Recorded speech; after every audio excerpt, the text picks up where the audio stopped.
Not in a market crash, not in a hack, not in some complex financial accident nobody saw coming.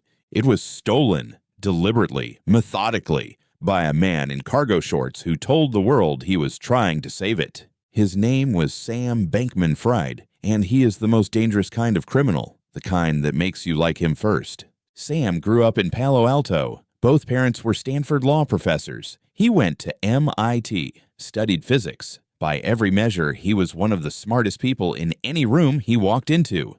But Sam didn't just want to be rich. He had a philosophy. It was called Effective Altruism. The idea was simple: make as much money as humanly possible, then give it all away. The math of doing good. Charity as a spreadsheet. Sam didn't just believe this. He performed it. The cargo shorts, the beat-up Toyota Corolla, the beanbag he slept on in the office. He wanted you to see a man who didn't care about money. A man too busy saving the world to bother with luxury. It worked. God, it worked. Forbes put him on the cover. Sequoia Capital, in one of the most respected venture firms on the planet, called him the next Warren Buffett and invested $210 million. Bill Clinton shared a stage with him. Tom Brady filmed his commercials. Anthony Scaramucci, Naomi Osaka, Kevin O'Leary. Everyone wanted a piece of Sam, and at the center of it all was FTX. His crypto exchange, one of the largest in the world. Millions of regular people deposited their savings there, not because they understood crypto, because they trusted Sam. That was the trap. Here is what was actually happening behind the scenes.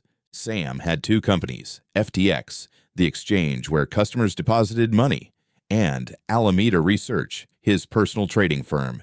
These two companies were supposed to be completely separate. Customers deposited money into FTX. That money was supposed to sit there, safe, waiting for whenever they wanted it back. Instead, Sam was taking that money, your money, their money, and secretly funneling it into Alameda, using customer deposits to make his own bets, covering his own losses, buying real estate in the Bahamas, paying lobbyists in Washington, donating to political campaigns.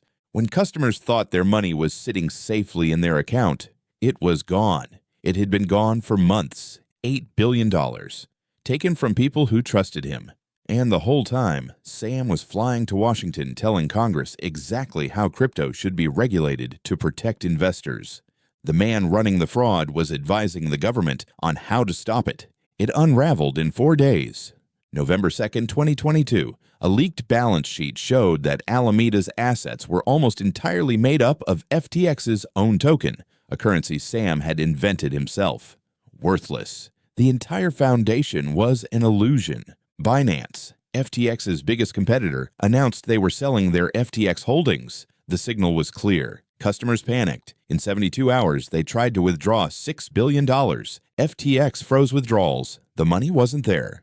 On November 11th, just 9 days after the leak, FTX filed for bankruptcy. 32 years old, and Sam Bankman-Fried had just pulled off the largest financial fraud in the history of the crypto industry. He tweeted, "I'm sorry." He was arrested in the Bahamas in December, extradited to the United States, put on trial. In court, Sam's defense was essentially this: "I made mistakes.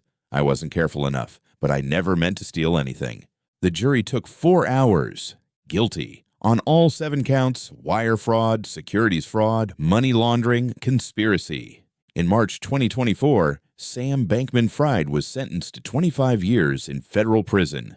The cargo shorts and the beanbag and the talk about saving the world, all of it, a costume. Here is what makes Sam Bankman-Fried different from every other fraudster in this story. Bernie Madoff was obviously slick, greedy. You could feel the danger if you looked close enough. Sam gave off the opposite energy: awkward, humble, intellectually obsessed with doing good. He didn't just want your money. He wanted your approval, your admiration. He wanted to be the hero.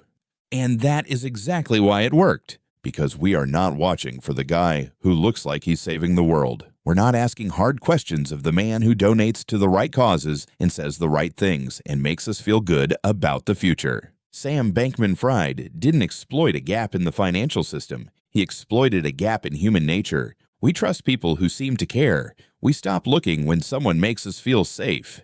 $8 billion. One man. 4 days to collapse. 25 years in prison. And somewhere out there right now. There is another Sam. Same philosophy, same smile, same performance. The question is whether you're paying attention this time.